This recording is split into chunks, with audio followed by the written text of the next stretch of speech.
Good evening, music world. John here from What's Spinning here tonight to kick off a special week for me. I usually like to do this around this time of year.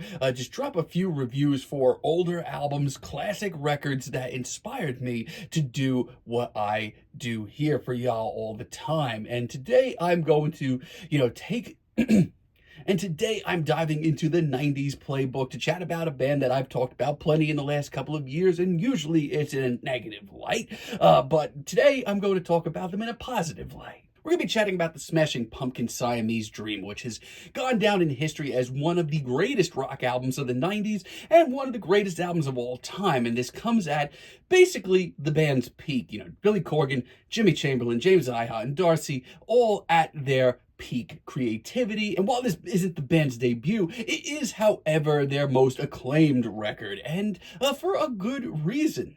It starts off with one of the greatest album intros of all time in Cheer Up Rock. I mean, everything about this cut just hits me so hard every time that it's on. The drum roll, the iconic riff, Billy's lyrics on this track, which are an absolute standout. This whole record is some of his best lyrics that he's ever penned, but this one here, it's always just, hit me so hard. It really does dive into themes of letting your freak flag fly and be yourself. I love the drumming on this track, the scuzzy riff, Billy's soaring guitar solo, which may be one of the best he's ever recorded. Everything about this just screams youth and angst, even maturing at times. And like I said, this is years before Billy's ego got away from everything and just kind of dragged the band down a little bit. And some of his best one-liners appear on this record. All these angels have their wings glued on. It's nearly perfect, from the final wild, hazy experimentation of the instrumental in the last 30 seconds to Billy's final cries of "Let me out." This album, over the years, not only has it become synonymous with the 90s grunge sound, but it also has become synonymous with this sense of youth and angst, like I was mentioning. That continues on with Quiet, which is one of the more gnarly, scuzzy tracks here. This riff has some serious teeth to it, and vocal-wise, I love the performances all around. I love the hushed vocals during the verses to the freakouts during the chorus. But it has a lot of the same themes of growing up, maturing, asking questions, finding yourself as well. Jesus, are you listening? It's got screeching guitars, and everything about this track, instrumental-wise, just sounds like it could reach out and punch you in the face. Today is one of the strongest Smashing Pumpkins tunes, and one of their most well-known tracks for a reason as well. It's become synonymous with the band between its, sunny vibes, soaring guitars, as well as the deeply depressive lyrical nature. It's a personal one for sure, a lot of this record is, but it's become synonymous with the band for a reason. But it's also an anthem for perseverance and never giving up. I love the track Hummer so damn much as well. It's one of the more progressive sounding cuts here. It doesn't really have a set track, or it doesn't play by any rules. I love how hypnotic the guitar riff is. Darcy's bass line on this track is iconic as well, and Jimmy's drumming keeps everything nice and tight. It's also got some elements of psychedelic rock and shoegaze, especially in those glistening guitars. Like, if you want to hear what these four musicians did at their absolute peak, you need to listen to tracks like this. It's a journey, it's spiritual, it's therapeutic at times. It's a lot of things, as is Rocket. Now, I'm going to be honest, growing up, this was probably the single that took me the longest to get into from the Smashing Pumpkins, even at the height of what they meant to me. But it's grown on me quite a bit over the years, to the point where it's probably one of my favorite singles they've ever dropped. I love the streamlined riff that we get here. The performances are a little bit more subdued on this track, but they are just as effective. And production-wise, this track just sounds great. It's got this wall of sound to it that is just so powerful, but also remaining lyrically potent as well. It's brilliant, as is Disarm, another one of the most iconic tracks that Billy has ever penned. I mean, as far as his lyrics go, I don't know if he's ever done a track as powerful as this. It's visual, it's intense, and at its core is a track, once again, with this burning passion to be itself, no matter what. But if you dive into the lyrics of this cut, once again, Billy was absolutely wrestling with some personal demons here. Throw in a very dark, monochromatic, orchestral instrumental on this track, and you've got a classic on your hands. On the other hand, Soma is one of the most intriguing and genuinely creative cuts here. The nods to shoegaze and psychedelic rock are back and stronger than ever.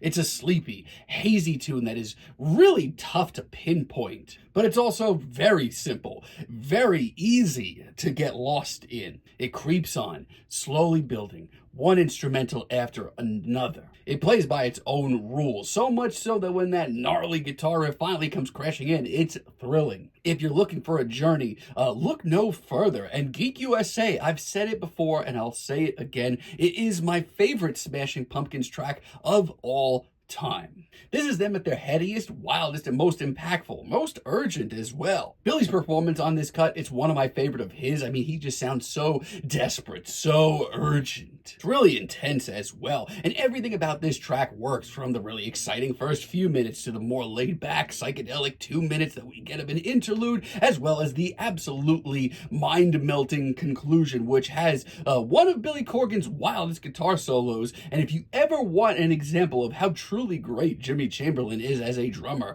his performance on this track is mind-melting. Everything about this track just invigorates me. The hook, shot full of diamonds. Mayonnaise has always been a crowd favorite for a reason. I love the opening dreamy, dreary vibe to this cut, and just how light and playful and sweet this track comes off. This track is a vibe from start to finish. It's got this sense of adventure as well, this sense of escapism. I mean, at this point in his career, Billy had such a way with words. He comes off like an old friend who just understands what you're going through, no matter what it is you're going through. It's iconic all around, from the soothing chorus to the legendary guitar line, and the way that everything comes together towards this final guitar solo. It's like an out-of-body experience. Emotionally, it does tug on every heartstring imaginable. Space Boy, it's another one that took me quite a few years to truly appreciate. But it has, and most importantly, it is tremendous. It's another very personal, very real, very emotional cut of just having this immense feeling of being out of place. Throw in an iconic strummed riff, some pristine production, and another very elegant, spacey instrumental. This is why this album is a classic. And Silverfuck is probably the most ambitious track on this album. It's also one of the most urgent moments here for a track that's 8 minutes, almost 9. But it starts building right away with a very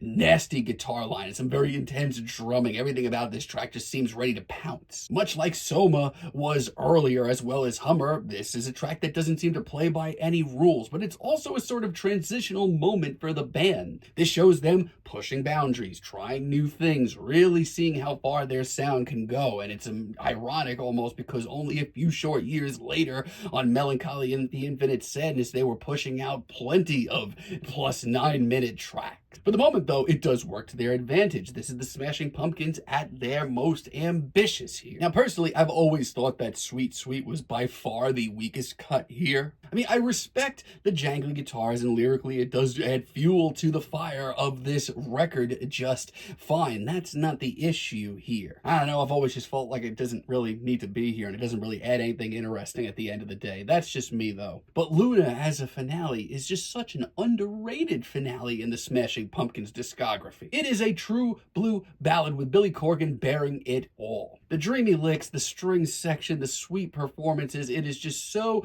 emotional, and just the perfect way to really end off this very emotionally potent record. It's an album that helped me through my teens, and it's an album that I still do really love in my 30s at this point. It feels like a hug of an old friend. It remains a monumental rock record, one full of angst and emotion, and it's always going to be there for you. But check it out if you haven't already, and tune in tomorrow for another record that has inspired me to do this channel.